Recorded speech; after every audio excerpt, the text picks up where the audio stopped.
Waislamu. Tuna mashehe wakati wao walikuwa Wakristo. Utaikusa familia gani ambayo wao kwenye ukoo wao, wako kwenye dini yao pekee yao, wao kwenye ndugu wao na jamaa na kila jamaa wako kwenye dini hiyo hiyo yao, lakini tunaletewa mpaka hivi. Nimejaribu hata kufuatilia baadhi ya maeneo kwa sababu ni mfano itifaki zingatiwe. Nikaangalia hata mtangulizi wangu, nadhani yeye ni msikitini, mke wake ni kanisani. Nina rafiki yangu mmoja waziri hivi, yeye wa kanisani, mama yake wa msikitini. Yeye wa msikitini, mama yake wa kanisani. Na niwaombe viongozi wetu wa dini, mna haki na tunaheshimu sana ushauri wenu. Epukeni kupelekwa kwenye maeneo ya kugonganisha. Ikitoka kwenu itaenda kwa waumini wenu, na ikifika huko hatutakuwa na nchi tena. Kaeni, wana mna fursa nzuri wao mnakaa. Kaeni, rudini kwenye utaratibu wa kukaa. Hata kama kuna eneo mna mitazamo tofauti, kaeni muimalize mitazamo. Tubakize nchi yetu ikiwa moja. Sisi serikali tunashughulikia maeneo yote yaliyokuwa na tofauti, yanayoleta mianya kati ya serikali na taasisi, serikali na vikundi, serikali na vyama. Mheshimiwa Rais kwenye ofisi ya kazi ajira ndani ya ofisi ya waziri mkuu ameongeza na kitengo cha mahusiano kitafanya kazi.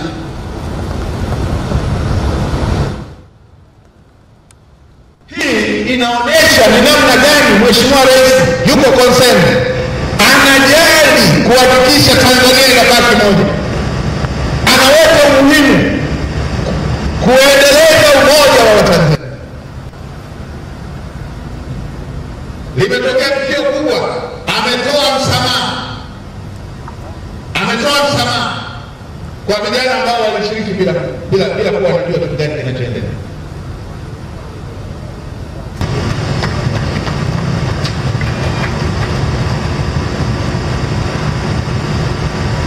Kazi yetu sote wa Tanzania. Na hata sasa ametoa msamaha kwenye taasisi za kidini ambazo na zenyewe kulikuwa na msukosuko hapa na pale. Mheshimiwa Waziri wa mambo ya ndani natambua huko hapa. Baada ya hapa, fuatilia utaratibu mzuri, fanya utaratibu mzuri, ziandikie upya taasisi za kidini, miko yao, masharti yao ya uandikishwaji yanafikia wapi, na zile ambazo zilikuwa na shida wape uangalizi wa miezi 6. Natambua ilikuwepo hii moja ya ufufuo na uzima. Ifungulie, wape masharti ya uangalizi ndani ya miezi 6. Ziandikie taasisi za kidini zote kuzikumbusha miko na mipaka ya ufanyaji kazi sawa sawa na sheria na katiba ya nchi yetu, na masharti ya taasisi na masharti ya usajili waliopewa.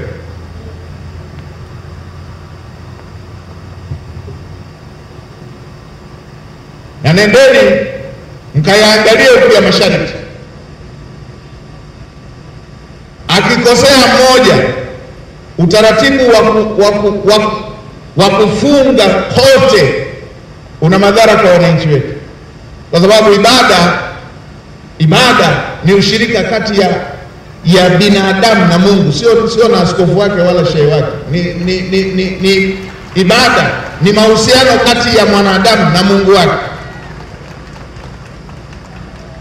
Ndio kakiangalia vizuri hicho kipengele, ili akikosea shehe usiadhibiwe msikiti, na akikosea askofu wasiadhibiwe waumini wake, wasinyimwe waumini wake kufanya ibada, kufanya ushirika na Mungu wao.